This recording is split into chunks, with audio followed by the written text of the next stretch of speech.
नमस्कार, आप देख रहे हैं जनता टीवी। मैं हूं आपके साथ अमन त्रिपाठी। बुलेटिन की शुरुआत करेंगे एक बड़ी खबर के साथ। वाराणसी से बड़ी खबर, बड़ी जानकारी सामने। वाराणसी से इस वक्त की बड़ी खबर, पीएम मोदी के वाराणसी दौरे को लेकर खबर सामने है। 2 दिनों में 4 कार्यक्रमों में पीएम मोदी शामिल होंगे। वहीं वाराणसी सहित पूर्वांचल को बड़ी सौगात देने वाले हैं।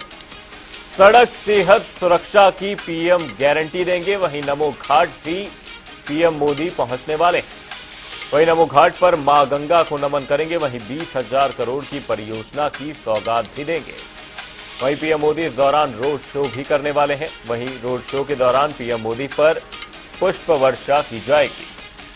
ये बड़ी खबर, बड़ी जानकारी वाराणसी से आपको बता दें। पीएम मोदी के वाराणसी दौरे को लेकर 2 दिनों में 4 कार्यक्रम में पीएम मोदी शामिल होंगे। वहीं पूर्वांचल को इस दौरान बड़ी सौगात देने वाले हैं। सड़क सेहत सुरक्षा की पीएम की ओर से गारंटी दी जाएगी। वहीं 2 दिनों में 4 कार्यक्रमों में पीएम मोदी शामिल होंगे। काशी आगमन पर पूरी तैयारियां कर ली गई हैं। सुरक्षा व्यवस्था के चाक चौबंद इंतजाम है। इसी खबर पर वाराणसी से हमारे संवाददाता धर्मेंद्र चौबे हमारे साथ जुड़े हुए। धर्मेंद्र, आपसे जानना चाहेंगे, पीएम मोदी का वाराणसी दौरा प्रस्तावित है। 2 दिवसीय दौरा रहने वाला है। क्या कुछ बड़ी बातें रहने वाली हैं इस दौरे के दौरान? देखिए अमन, पहले तो मैं बताना चाहूंगा, विकसित भारत संकल्प यात्रा का शुभारंभ यहाँ से होगा। जहाँ पे मैं इस समय उपस्थित हूँ, ये विकसित भारत संकल्प यात्रा के माध्यम से पूरे भारत को प्रधानमंत्री संदेश देने की कोशिश करेंगे। और वाराणसी में जो प्रस्तावित उनके 4 मुख्य कार्यक्रम है प्रधानमंत्री के, इसमें विकसित भारत संकल्प यात्रा में जितनी भी योजनाएं हैं प्रधानमंत्री की, मैं दिखाना चाहूंगा फिगर के माध्यम से। पंडित दीनदयाल अंत्योदय योजना, प्रधानमंत्री स्वनिधि योजना, प्रधानमंत्री आवास योजना, शहरी कल्याण, बाल विकास, तमाम ऐसी योजनाएं हैं अमन, जिसकी प्रदर्शनी लगाई गई है प्रधानमंत्री के आगमन पे। और प्रधानमंत्री आएंगे, इसका अवलोकन करेंगे, प्रधानमंत्री देखेंगे कि क्या है। उसके साथ साथ ये पंडाल बनाया गया है जहां प्रधानमंत्री आएंगे और यहाँ पे लोगों से संवाद करेंगे, लोगों से जो योजनाएं हैं उसके विषय में समझेंगे। तो कहीं ना कहीं जो प्रधानमंत्री का जो आगमन आज होना है, कटिंग मेमोरियल जिस ग्राउंड में मैं मौजूद हूँ इस समय, विकसित भारत संकल्प यात्रा के आगाज के बाद वो वाराणसी के नमो घाट जाएंगे देर शाम। और नमो घाट पे तमिल संगमम फेज 2 का उद्घाटन करेंगे। उसके उपरांत प्रधानमंत्री रात्रि भ्रमण की भी संभावना है, क्योंकि प्रधानमंत्री जब भी काशी प्रवास करते हैं तो वाराणसी का भ्रमण करते हैं और वाराणसी के लोगों से सीधे कनेक्ट होने की कोशिश करते हैं। तो कहीं न कहीं जो वाराणसी में आज प्रधानमंत्री का 2 दिवसीय दौरा आज से प्रारंभ होगा। दोपहर के बाद प्रधानमंत्री अपने संसदीय क्षेत्र में आएंगे और लगभग परियोजनाएं जो है, उसके साथ साथ जो परियोजनाएं चल रही हैं, लगभग 19,000 करोड़ की परियोजनाओं की सौगात देंगे। उसके बाद वाराणसी में सर्ववेद मंदिर जाएंगे, जहां पे सर्ववेद मंदिर के फर्स्ट फेज का उद्घाटन करेंगे। तो कहीं न कहीं प्रधानमंत्री का जो प्रस्तावित दौरा है 2 दिवसीय, वो वाराणसी में 2024 के लिहाज से अगर देखा जाए तो उसका शंखनाद होगा। और 2024 के 19,000 करोड़ से अधिक परियोजनाओं की सौगात के साथ वाराणसी में शंखनाद करेंगे। और जो एक ये प्रस्तावित दौरा है, उनके संसदीय क्षेत्र का जो पूरी रूपरेखा तैयार की गई है, क्योंकि 3 राज्यों के विजय घोषित होने के बाद प्रधानमंत्री का काशी में पहला आगमन होना है। उसको लेके काशी पूरी तरह से तैयार है। काशी भव्य स्वागत, नव्य काशी, भव्य काशी, दिव्य काशी के तहत पूरी काशी को दुल्हन की तरह सजाया गया है। वाराणसी एयरपोर्ट से रोड शो के माध्यम से प्रधानमंत्री रोड शो की तर्ज पे काशी में आगमन करेंगे लाल बहादुर शास्त्री एयरपोर्ट से। और फिर जहां मैं मौजूद हूँ, कटिंग मेमोरियल में आएंगे। यहाँ पे प्रदर्शनी जो लगी है वो विकसित भारत संकल्प यात्रा का उद्घाटन करेंगे। उसके साथ साथ यहाँ पे लोगों से संवाद करेंगे। उनके साथ साथ प्रधानमंत्री के साथ साथ मुख्यमंत्री योगी आदित्यनाथ, सेंट्रल मिनिस्टर व स्टेट के तमाम मंत्रीगण उनके साथ मौजूद होंगे। अमन, वहीं यहां पर धर्मेंद्र, आपसे जानना चाहूंगा, प्रधानमंत्री मोदी का यह संसदीय क्षेत्र है, तो 2024 के लिहाज से कितना अहम हो जाता है काशी में चुनावी शंखनाद करना, क्योंकि लोकसभा चुनाव बहुत ही नजदीक है? देखिए मैं सबसे बड़ी बात बताना चाहूंगा, प्रधानमंत्री जब भी वाराणसी में आए हैं और चूंकि पूर्वांचल की पूरी रूपरेखा तैयार करते हैं प्रधानमंत्री। और प्रधानमंत्री 2014 की बात की जाए, चाहे 2019 की बात की जाए और चाहे 2024 की अब बात की जाए, तो प्रधानमंत्री का यही तरीका रहा है, यही तर्ज रहा है। सीधे वो कनेक्ट होते हैं, वाराणसी की जनता से कनेक्ट होते हैं, गलियों में जाते हैं, लोगों से संवाद करते हैं, घाटों पे जाते हैं, रेलवे स्टेशन पे जाते हैं। जो उनका तरीका है सीधे कनेक्ट होने का, कनेक्टिविटी उनकी गजब की है। और उस कनेक्टिविटी को देखते हुए प्रधानमंत्री इस बार जो 2024 का शंखनाद करने जा रहे हैं, 19,000 करोड़ से ज्यादा परियोजनाओं की, लगभग 37 परियोजनाओं की सौगात काशी सहित पूर्वांचल को देंगे। और पूर्वांचल के तमाम दिग्गज उनके साथ होंगे। प्रधानमंत्री देर शाम उनसे संवाद भी करेंगे, उनको 2024 की जीत का मंत्र भी देंगे। तो कहीं न कहीं जो प्रधानमंत्री का यह दौरा है काफी अहम माना जा रहा है। और 2024 का जो शंखनाद प्रधानमंत्री का होता है वो काशी की धरा, बाबा काशी विश्वनाथ के धरा से ही होता है। जितनी बार प्रधानमंत्री ने शंखनाद किया, काशी की नगरी बाबा विश्वनाथ का दर्शन करने के उपरांत ही करते हैं। तो कहीं न कहीं प्रधानमंत्री का जो ये दौरा है, जो शंखनाद है 2024 का, परियोजनाओं की जो झड़ी है और काशी का जो विकास है, काशी का जो मॉडल है, वो पूरी दुनिया में कहीं न कहीं अब जाना जा रहा है।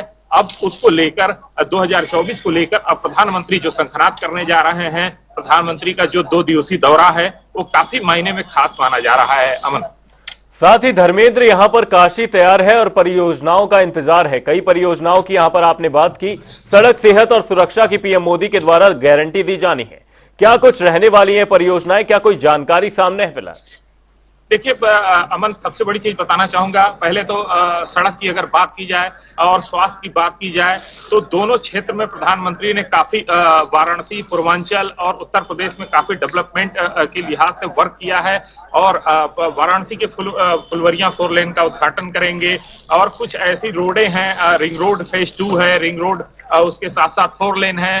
तमाम ऐसी जो कनेक्टिविटी है वाराणसी से सीधे कनेक्ट, आयात के जल, थल, नभ और तीनों रास्ते से उनके द्वारा आयात, निर्यात और तमाम ऐसे दृष्टिगत हैं जिसको देखते हुए लगातार वाराणसी में वो काम कर रहे हैं। तो वाराणसी का अगर देखा जाए तो वाराणसी में जैसे गंगा के रास्ते से उन्होंने ट्रांसपोर्ट की व्यवस्था की, उसके साथ साथ सड़क मार्ग की कनेक्टिविटी बनवाई, पूर्वांचल एक्सप्रेस में रिंग रोड फेज 2 का काम उन्होंने किया, वाराणसी टू 4 लेन का काम किया, वाराणसी टू आजमगढ़ 4 लेन का, वाराणसी टू गोरखपुर, वाराणसी टू लखनऊ। तो तमाम ऐसी कनेक्टिविटी है जो वाराणसी से सीधे कनेक्ट होती है। और स्वास्थ्य की बात की जाए तो स्वास्थ्य पे आयुष्मान भारत कार्ड के तहत तमाम ऐसे जो गरीब हैं जिनको सीधे सरकार की योजनाएं मिल रही हैं, लगभग 5 लाख के इलाज की सुविधा मिल रही है।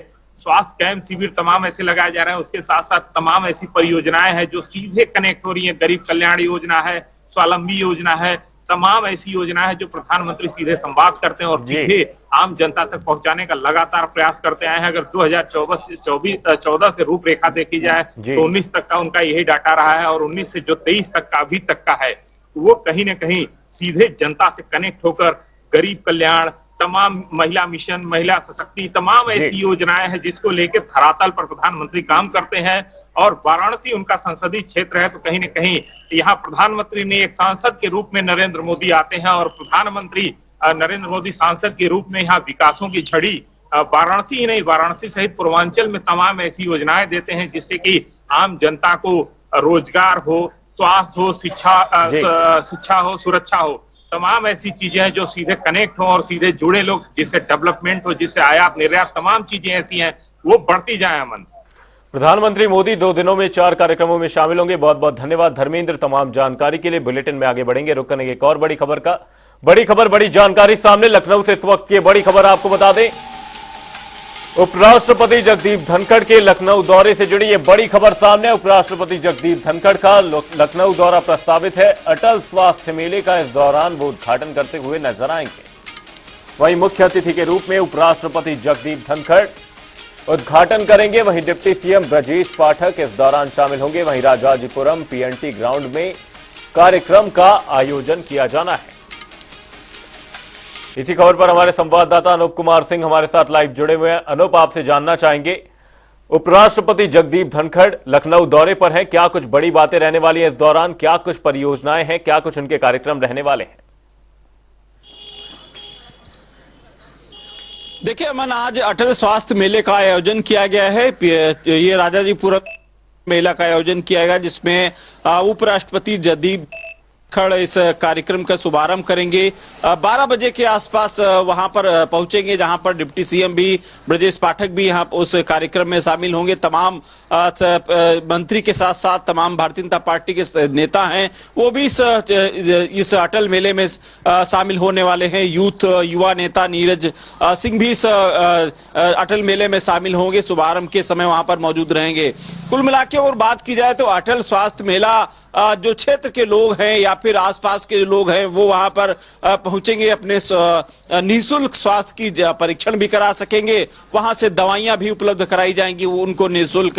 करीब मेडिकल कॉलेज, निजी अस्पताल समेत करीब 48 डॉक्टरों की स्वास्थ्य टीमें वहां पर लगाई गई हैं।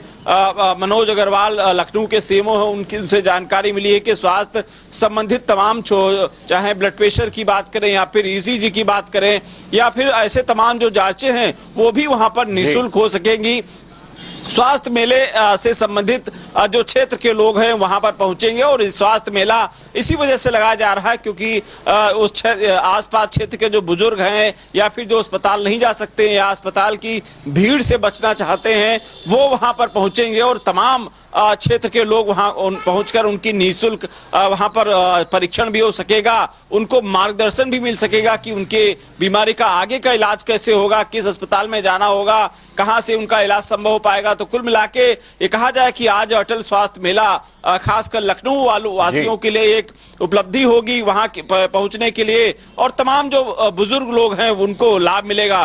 दूसरी तरफ 25 तारीख को भारत रत्न पंडित अटल बिहारी वाजपेयी की जयंती है, उसके स्मृति दिवस में आज अटल स्वास्थ्य मेला लगाया जा रहा है। निश्चित रूप से जब जगदीप धनखड़ उत्तर प्रदेश के उपराष्ट्रपति जब वहां पर पहुंचेंगे तो निश्चित रूप से वहां के लोग के जिस तरह के उत्साह है, सुबह से ही डॉक्टर्स की टीम या फिर क्षेत्र की लोग वहां पर पहुंचना शुरू हो गए हैं। करीब 10 बजे से वहां पर लोग पहुंचना शुरू हो गए हैं। उसके बाद जब वहां पर कार्यक्रम का शुभारंभ होगा तो वहां पर भारी तादाद में लोग पहुंचने वाले हैं। वहां पर सुरक्षा व्यवस्था के साथ साथ जो टीमें लगाई गई स्वास्थ्य परीक्षण को लेकर के सबके अलग अलग स्टॉल लगे हैं, जांच जहां पर होगी उनका स्टॉल अलग लगा हुआ है। तो कुल मिला के कहा जा सकता है कि आज लखनऊ वासी जो खासकर राजाईपुरम क्षेत्र के लोग हैं वो आज स्वास्थ्य मेले का लाभ उठा सकेंगे।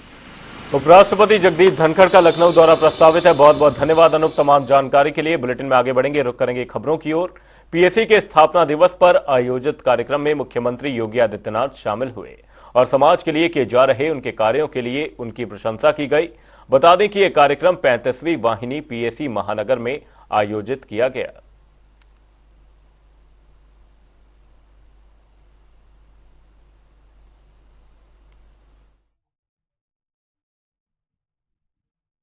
के लिए 13 मास्टर कैंटीन और पीएसी वाहिनी यानी जनपदीय पुलिस लाइन में कुल 102 सब्सिडियरी कैंटीन भी वर्तमान में संचालित है।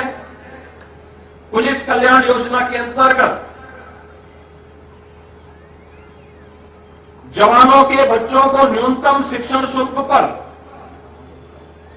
उत्तम शिक्षा प्रदान करने के उद्देश्य से 31 पुलिस मॉडर्न स्कूल स्थापित हैं और मुझे बताते हुए प्रसन्नता है कि हाई स्कूल और इंटरमीडिएट की इनकी परीक्षा परिणाम 90% से अधिक देखने को प्राप्त हुए हैं। पुलिस मॉडल स्कूल के इंफ्रास्ट्रक्चर और नए पुलिस मॉडल स्कूल के निर्माण और फर्नीचर क्रय हेतु भी प्रदेश सरकार ने आवश्यक धनराशि की स्वीकृति की है। इसके अलावा पीएसी के जवानों हेतु आवासीय सुविधा सुनिश्चित करने के लिए पीएसी की 33 में से 31 वाहिनियों में उनकी आवासीय सुविधा हेतु पहली बार हाई राइज बिल्डिंग के रूप में प्रत्येक वाहिनी में 200 जवानों के लिए बेहतर आवासीय सुविधा उपलब्ध करवाने के कार्य के लिए आवश्यक धनराशि स्वीकृत करने के साथ साथ निर्माण कार्य युद्ध स्तर पर चल रहा है। अयोध्या में बन रहा राम मंदिर बहुत जल्द अपने भव्य और दिव्य स्वरूप में नजर आने वाला है। 22 जनवरी को उद्घाटन से पहले राम मंदिर की भव्यता अपने चरम पर होगी। इस भव्यता में 4 चांद लगाएंगे मंदिर के स्वर्ण जड़ित दरवाजे। देखिए एक खास रिपोर्ट।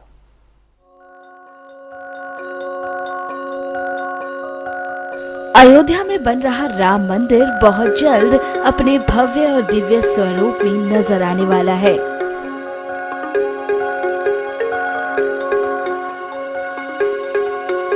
बाईस जनवरी को उद्घाटन से पहले राम मंदिर की भव्यता अपने चरम पर होगी। इस भव्यता में 4 चांद लगाएंगे मंदिर के स्वर्ण जड़ित दरवाजे।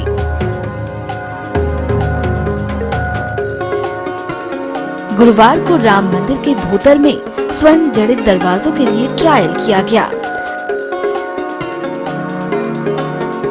दरवाजे पर तांबे की परत पर सोने की परत चढ़ाई गई है और ये ट्रायल कामयाब रहा है। सभी दरवाजों को मंदिर में लगाकर देख लिया गया है। दरवाजों में फूल पत्तियों की आकृतियां उभारी गई हैं।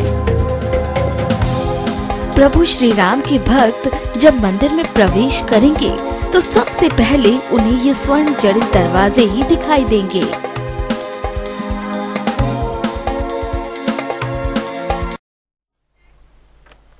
धर्मनगरी अयोध्या में 22 जनवरी को होने वाले रामलला प्राण प्रतिष्ठा की भव्य तैयारी को और भव्य बनाने की तैयारी जारी है। एक ओर मंदिर के निर्माण कार्य को फाइनल टच दिया जा रहा है तो दूसरी ओर सुरक्षा व्यवस्था के भी पुख्ता इंतजाम किए जा रहे हैं। ये खास रिपोर्ट देखिए।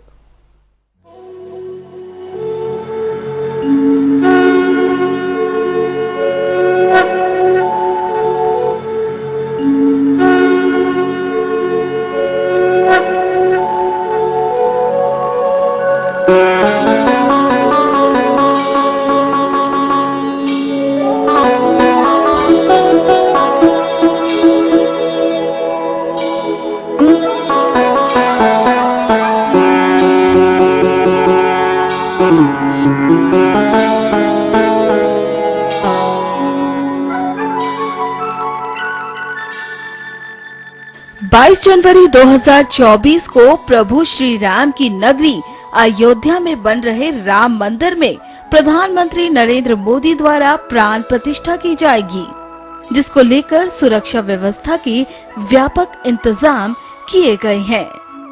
रामलला की प्राण प्रतिष्ठा से पहले अयोध्या में हाईटेक सुरक्षा व्यवस्था की जा रही है। चप्पे चप्पे पर कैमरे और ड्रोन के जरिए निगरानी रखी जा रही है। साथ ही अयोध्या नगरी में बड़ी संख्या में पुलिस बल की तैनाती की गई है। जगह जगह सीसीटीवी कैमरे और आर्टिफिशियल इंटेलिजेंस जैसी आधुनिक तकनीक से यहाँ की सुरक्षा व्यवस्था को व्यापक और चुस्त दुरुस्त बनाया गया है। आईजी प्रवीण कुमार ने बताया कि अयोध्या में जिला प्रशासन का सुरक्षा व्यवस्था पर पूरा ध्यान केंद्रित है और यहाँ आने वाले पर्यटकों को किसी भी तरह की असुविधा ना हो, इसका भी पूरा ख्याल रखा जा रहा है। देखिए, अयोध्या जी में हमेशा से सुरक्षा के लिए विशेष संवेदनशीलता रखी जाती है और हम लोग इसमें सभी संभव आयामों का हमने समावेश किया हुआ है और हम लोग लगातार सतर्क हैं और जो व्यवस्थाएं हैं वो हमने की हुई हैं, न सिर्फ मानवगत आधार पर, यानी कि हम जितने हमारा मैन पावर रिसोर्सेज है उसको, बल्कि हमने टेक्नोलॉजिकल डायमेंशंस को भी इसमें समावेश लगातार किया है और उसको लगातार अपग्रेड करते चले जा रहे हैं। यहाँ के स्थानीय लोगों से, जो संत महात्मा हैं उनसे और अन्य जो भी एक्टर्स हैं उन सबसे संवाद हमारा लगातार है और हम पूरी तरह से आश्वस्त हैं कि एक चुनौतीपूर्ण परिदृश्य होने के बाद भी यहाँ के सभी लोगों के सहयोग से और सभी आवश्यक व्यवस्थाओं को संपन्न करके इसे बहुत अच्छी तरह से संपन्न कराएंगे। यातायात हमेशा के लिए एक बहुत ही सेंसिटिव पोर्शन रहता है, जिसमें उद्देश्य ये रहता है कि लोग आसानी से आ भी सकें और जो श्रद्धालु हैं, जो उत्साही लोग हैं, उन्हें असुविधा ना हो। साथ साथ हम सुरक्षा को लेकर के किसी प्रकार की किसी भी तरह की कोई कंप्रोमाइज करने की स्थिति में नहीं होते हैं। तो हम लोगों का उद्देश्य यहाँ पर यही है कि हम यातायात प्रबंधन इस तरह से करें कि लोगों को असुविधा ना हो, लेकिन साथ साथ हम यातायात के लिए जो डाइवर्जन प्लान है उसको पहले से ही हम लोगों को बता रहे हैं। हम मीडिया में भी बताएंगे, जो हमारे ट्रांसपोर्टर्स हैं उनको भी समय रहते बताएंगे, ताकि लोगों को एक किसी तरीके के अपने डाइवर्जन के एक वैकल्पिक मार्ग हमेशा उपलब्ध रहे और किसी को असुविधा ना हो। बता दें कि अयोध्या में भव्य राम मंदिर बनकर लगभग तैयार हो चुका है। राम मंदिर में रामलला विराजमान के लिए तैयार हैं। 22 जनवरी को मंदिर का उद्घाटन होने जा रहा है।